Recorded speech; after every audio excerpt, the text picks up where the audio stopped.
Olá, querido amigo, querida amiga, como você está? Tudo bem? Bem, a gente, mais uma vez, continuando o nosso assunto do momento, que é missões e a volta de Cristo, né? Missões e escatologia, né? Porém, na área da escatologia, especificamente a volta de Cristo, tá? É, e no último vídeo, nós falamos um pouquinho sobre de como Jesus agiu, né, que era indo às pessoas e indo com amor, com compaixão pelas pessoas, indo aonde elas estão, e a igreja precisa ir aonde as pessoas estão. A igreja precisa ir nos guetos da vida, a igreja precisa ir aonde as pessoas estiverem, né, para resgatá-las de lá para Cristo. Né? Não é ficar esperando que elas venham, não.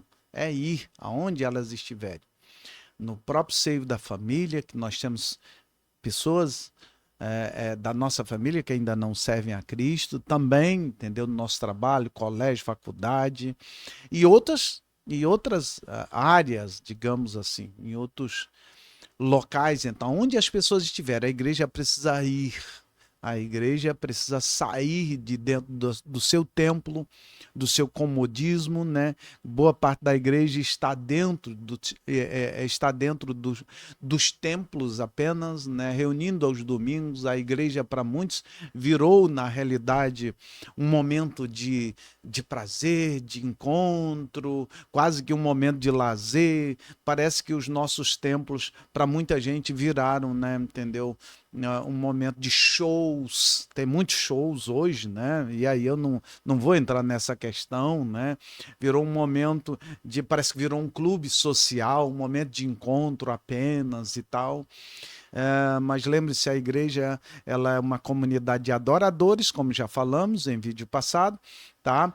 É a comunidade então que vive em comunhão e é uma comunidade então de evangelizadora para anunciar o nome de Cristo. Tá?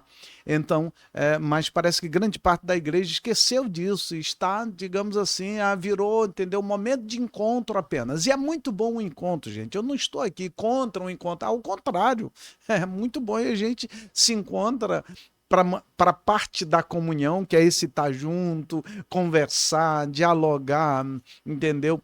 Também, lógico, receber a palavra de Deus e tal, porém, tá ali junto, faz muito bem, né? Comer junto, faz muito bem. A igreja primitiva fazia isso, só que não é só isso. E parte da igreja parece que virou, né? Entendeu? Entendeu? Nos domingos, tá? Parte da igreja, porém, a igreja precisa ir e buscar as pessoas então que não têm Jesus. E Jesus praticou isso, indo, tá bom, mas indo com amor, com compaixão, com misericórdia, amando as pessoas, vendo as necessidades das pessoas. Em Mateus, capítulo de número 11, no Evangelho segundo escreveu, Mateus, capítulo 11, versículo 28 em diante, vinde a mim todos vós que estáis cansados e oprimidos e sobrecarregados, e eu vos aliviarei, né? Tomai sobre vós o meu jugo, né? Entendeu? E aprendei de mim, porque sou manso e humilde de coração, e encontrareis descanso para as vossas almas, porque o meu jugo é suave e o meu fardo é leve. Então Jesus ia às pessoas, mas ele ia com amor, com misericórdia, e deve ser da mesma forma. Você, igreja de Cristo, você, filho de Deus, saia dessa zona de conforto. Você é salvo, salvo sim. Entendeu? Sim, é salvo. Lavado e remido no sangue de Jesus Cristo. Esse não é o problema, essa não é a questão. A questão é que tem milhões, bilhões de pessoas no mundo ainda para serem alcançados. E eu vou entrar dentro desse assunto daqui a pouquinho, tá bom? Para serem alcançados. E você tá igual um louvorzinho antigo, né? Eu vou cantar um louvor aqui no meu vídeo, aqui, um louvor antigo. O meu pastor é Jesus, ficou de vir me buscar. Eu não me importa com o mundo, deixa o mundo ficar. Que é isso? E tinha esse louvor. Graças a Deus que a igreja não canta mais esse louvor. Mas parece que parte da igreja está assim, está dessa forma. Está, entendeu? Não, deixa o mundo ficar. Eu sendo salvo, tá bom. Não, tá bom não. Tá bom não. O apóstolo Paulo dizia sobre os judeus, ele diz lá em Romanos, né? Por causa deles, eu queria até ser anátema, ser maldito, ser cortado de Deus por causa dele, dos meus irmãos. Está falando sobre os judeus. Ele queria, digamos, ele queria até a própria condenação se ele pudesse salvar o povo dele. Olha só que coisa, o amor que Paulo tinha então pelo seu povo. Então você precisa ir, né?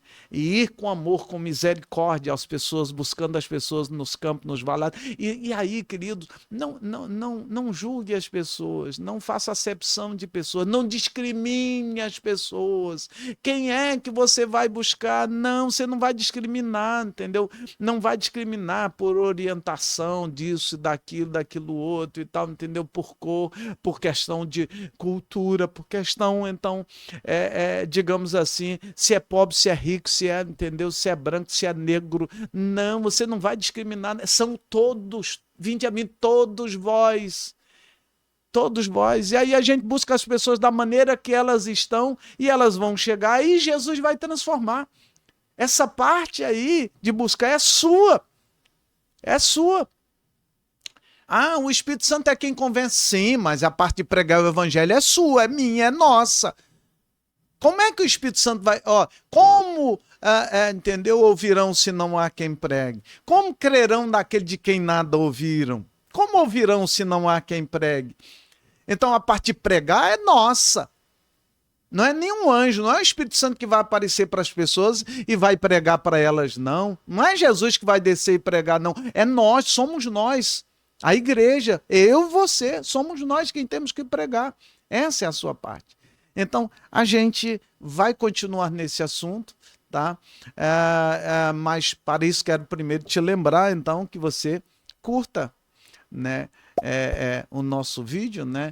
Lembra, curta antes, porque às vezes depois você esquece, você então acha que é relevante, lógico, né? Então curta antes, né? Curta logo, compartilhe, tá? Entendeu? Assine o sininho, né? Entendeu? E então de alguma forma você vai estar, então comente, né? Se você quiser comentar, pode fazer comentário, mesmo que você não goste, né? Da maneira como a gente tem explicado, mas pode comentar, então faça a sua crítica, tá bom? Sempre é lógico, com respeito, como a gente faz, mas pode fazer a sua crítica, a gente aceita sem problema nenhum. Tá bom? Então faça isso, tá? E então você vai estar nos ajudando a espalhar mais ainda o Evangelho de Jesus Cristo, tá bom? Então vamos lá. No texto do que nós lemos no nosso vídeo passado, tá? Nós lemos Mateus, o Evangelho segundo escreveu Mateus, capítulo de número 9, do versículo 35 ao 38, e hoje eu vou ler só o 37 e 38. Quando Jesus, né, primeiro ele percorria todos os lugares, né, e ele então ia com compaixão, com amor, com misericórdia, tá? E aí, no versículo 37 ou 38, né, diz assim: e então se dirigiu aos seus discípulos, ou seja, à igreja. A seara, na verdade, é grande, mas os trabalhadores são poucos. Rogai, pois, ao Senhor da seara que mande trabalhadores para a sua seara. Então veja, queridos, Jesus já falou com os discípulos que a seara era grande e os trabalhadores eram poucos, já naquela época eram poucos. A igreja estava iniciando, mas os trabalhadores continuam poucos.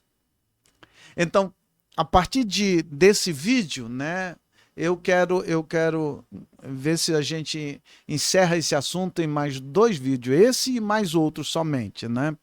E eu quero falar sobre essa tarefa que está inacabada, eu quero falar dessa seara grande e os trabalhadores poucos, e que essa tarefa de pregar o evangelho a toda criatura, a todos os povos, né? E esse evangelho do reino será pregado em todo o mundo, em testemunho a todos a gente, então virá o fim, ou seja, para que Jesus volte, tá? Eu quero então nesses 2 vídeos falar um pouco sobre isso, sobre como é que está a seara hoje, como é que está o mundo hoje, Tá? Como é que está a pregação do evangelho hoje no mundo? Para isso, a partir de agora, a gente vai dar alguns dados, alguns números para você ver como é que está o mundo. Como é que está o mundo? Tá? Como é que o mundo, então, está em relação à pregação do evangelho, tá? Hoje, como é que está? Lógico, esses dados que nós vamos dar aqui, tá? Eles são aproximados, né? Eles são aproximados. Tem dados aqui que, lógico, né? Estatísticas, né? São estatísticas aproximadas com base em trabalho de agências missionárias que fazem o seu trabalho baseado nos censos, né? De cada país. E tem país que praticamente não tem censo, né? Principalmente na África. Você tem muita dificuldade com os censos na África, né? Essa questão é muito difícil, porém tem alguma noção geral. Então eu quero compartilhar com você, a partir de agora, sobre o tema A Tarefa Inacabada. Então, a gente está falando de missões e a volta de Cristo e, entendeu? Nesses 2 próximos vídeos, a gente vai falar sobre essa tarefa que está inacabada para que aconteça esse fim. E esse evangelho do reino será pregado em todo mundo, em testemunha a todos os agentes, então virá o fim. Então, como é que está essa tarefa? Jesus nos deu uma tarefa, Jesus nos deu uma missão, dentro da missão dele, que é que todos os povos conheçam que existe só um Deus e um só mediador entre Deus e o homem, Jesus Cristo, o homem. Essa é a grande missão de Deus. Tá? E dentro da grande missão de Deus, ele deu então ao seu povo, à sua igreja, uma missão dentro da missão, daí é uma comissão. Nós somos coparticipantes da grande missão dele. Tá? E como é que está, digamos, essa missão da igreja hoje? Eu não vou falar da missão da igreja durante os séculos, como veio acontecendo e como nós estamos hoje, porque aí eu iria falar da história da igreja, entendeu? Da história de missões mundiais, da história de missões no Brasil, porém, entendeu? A gente não tem, para a gente falar desse assunto, meu Deus do céu, é no mínimo uns 20 vídeos, né, para a gente falar desse assunto de uma maneira geral. Não focar hoje, como é que está hoje, tá? Então veja que Jesus diz que a seara é grande, a seara é realmente grande. Então, vamos dar agora, a partir de agora, para você ver como é que é a seara, ou seja, como é que é o nosso campo de atuação, né? Entendeu? Que o nosso campo de atuação é o globo terrestre, é todo mundo. Nós ainda não temos, digamos assim, bases, né, de moradores em outros planetas, né?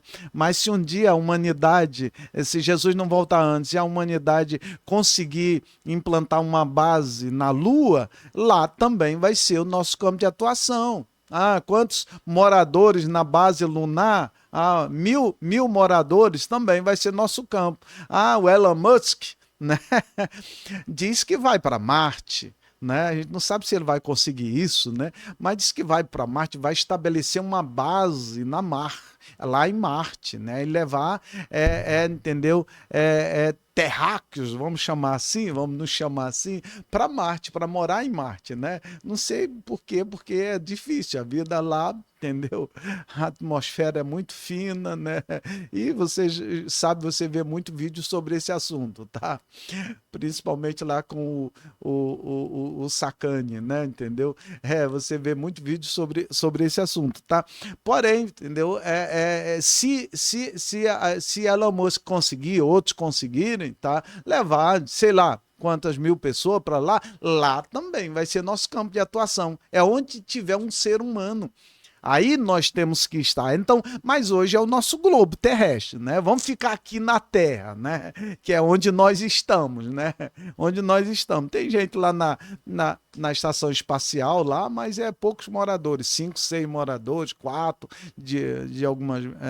durante alguns períodos, depois trocam, vem uns para a Terra, vai para lá, mas vamos esquecer dessa questão. Então, como é que está a nossa seara hoje? Como é que está? Bem, vamos olhar a geografia do globo. A geografia do globo terrestre, ou vamos dizer assim, o diâmetro da Terra. O diâmetro, lembrando só que o diâmetro da Terra, né, tanto vai para um lado, para norte, para sul e tal, mas o diâmetro da Terra são 12.756 quilômetros, é o diâmetro de todo o globo, diâmetro, né, entendeu? Da Terra. Lembrando, a Terra é redonda, a Terra não é quadrada, tá? Esse negócio de terra plana e tal, entendeu? Não olha esse negócio aí não, fica tranquilo. Isaías, já 700 e poucos anos antes de Cristo, Isaías já profetizou: Deus está sentado no globo da terra, ou no círculo da terra. Algumas traduções falam de globo, mas no original fala do círculo da terra. O círculo é redondo, certo? Então Isaías, né, a Bíblia contém ciência, tá bom? A Bíblia não é um livro científico, mas ela contém ciência, tá? Mas a Bíblia já viu então que a Terra é redonda, tá? Então, o globo da Terra, né, o círculo, o diâmetro da Terra é 12.756 quilômetros. Então, é bem extenso, tá? E lembrando para um lado, para outro e tal, é muito extenso. Nós temos hoje no mundo, arredondando, no início do ano passado, segundo a ONU, 8 bilhões de pessoas no mundo. São 8 bilhões de pessoas no mundo. São dados da ONU, não é dados nossos. Dados da ONU, Organização das Nações Unidas. Como é que está dividido esse povo no mundo? Como é que está dividido esse povo no mundo, né, em relação ao evangelho, em relação ao cristianismo? Como é que está dividido essa população do mundo? Bem, 38% dessa população, tá? 38% dessa população de 8 bilhões de pessoas no mundo, ou seja, 3 bilhões e 40 milhões de pessoas no mundo. Lembrando, isso aqui são estatísticas que as agências missionárias fazem com base no censo dos países, tá bom? Que são captados, né? Quando cada país, então, faz o seu novo censo, aí aqueles dados, né? Entendeu? Então, vem ali para aquelas bases, então, são dados segundo, então, as agências missionárias. Então, toda estatística é apenas aproximada. Tem margem de erro, para mais ou para menos. Não vou lhe dizer aqui qual a margem de erro, porque a gente não sabe, tá? Mas são estatísticas, tá? Então, veja bem, 3 bilhões e 40 milhões de pessoas, ou seja, 38% das pessoas conhecem a mensagem do evangelho, conhecem Jesus Cristo, conhecem, ouviram a mensagem, ouviram o plano de salvação, conhecem a mensagem, porém, eles rejeitam Jesus.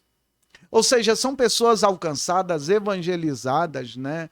Muitas delas já foram cristãs, né? Países da Europa inteiros que já foram cristãos e tal, aquela coisa toda, porém rejeitaram Jesus. Rejeitaram Jesus. Parcela da população. Por exemplo, só um dado importante, interessante. Na América, América do Norte, Estados Unidos da América, né? É um país de fé evangélica, né? Fé reformada, fé cristã reformada.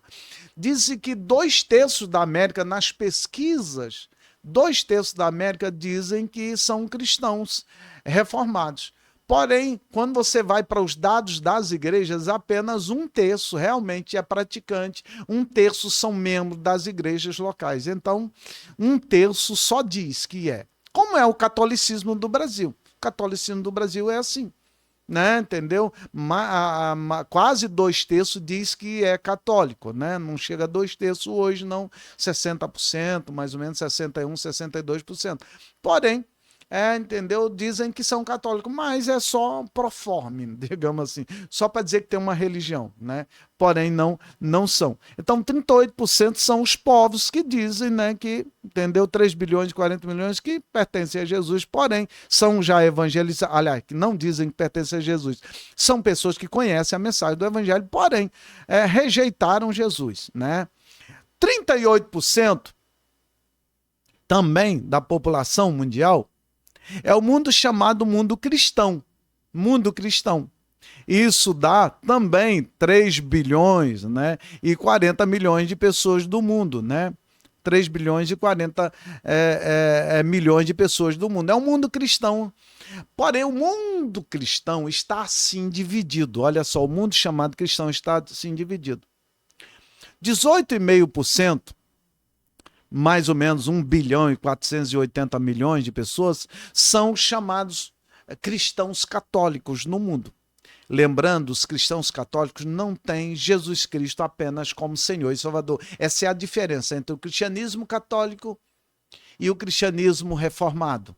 Sempre lembrando, o cristianismo reformado, igrejas históricas, né, igrejas pentecostais, neopentecostais, tá?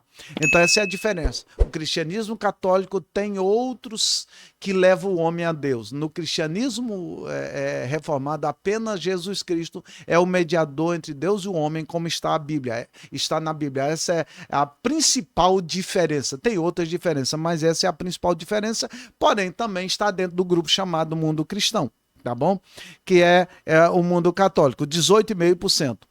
12,5%, ou seja, mais ou menos 1 bilhão de pessoas do mundo, 1 bilhão de pessoas no mundo, é o cristianismo reformado. Ou seja, nós, igrejas tradicionais, históricas, congregacionais, que surgiu na época da Reforma, a Igreja Luterana da época da Reforma, a Igreja Reformada Holandesa, a Igreja Reformada Alemã da época da Reforma, a Igreja Presbiteriana da época da Reforma, os anabatistas, mais tarde batistas, e também ainda tem grupos de anabatistas de hoje, né? Entendeu? Depois veio os batistas e depois os metodistas e tal, aquela coisa toda. E os pentecostais, neopentecostais, que são mais recentes e tal. Então, são 12,5% somente, ou seja, 1 bilhão mais ou menos da população mundial são os cristãos, então, de fé reformada.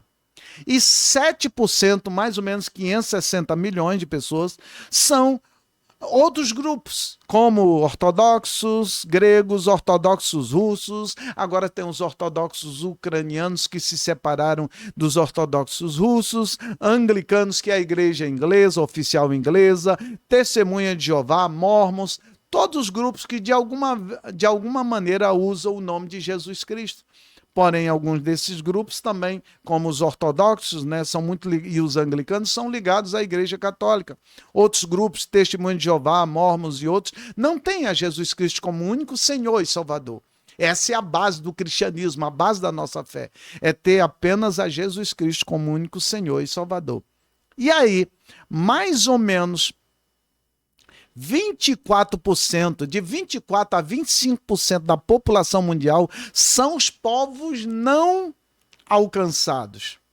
Não alcançados. Dá mais ou menos de 1 bilhão 920 milhões a 2 bilhões de pessoas no mundo são povos não alcançados. Então, esse é o foco, então, deve ser o grande foco, o grande objetivo da missão da igreja dentro da missão de Deus, que é alcançar os povos, então, para Cristo. Então, o foco hoje precisa ser, então, os povos não alcançados, os povos que ainda não conhecem a mensagem do Evangelho de Jesus Cristo. Porém, sobre os povos não alcançados, nós vamos então, dentro desse assunto missões e a volta de Cristo, agora falando da tarefa inacabada, né? Então, entendeu? Esse nosso assunto, povos não alcançados, vai ser o assunto então do nosso último vídeo, então, desse tema, então, missões e a volta de Cristo. Deus abençoe a todos. Até o próximo vídeo. Be with me, Jesus, I ask you to stay. Comfort my worries through the night.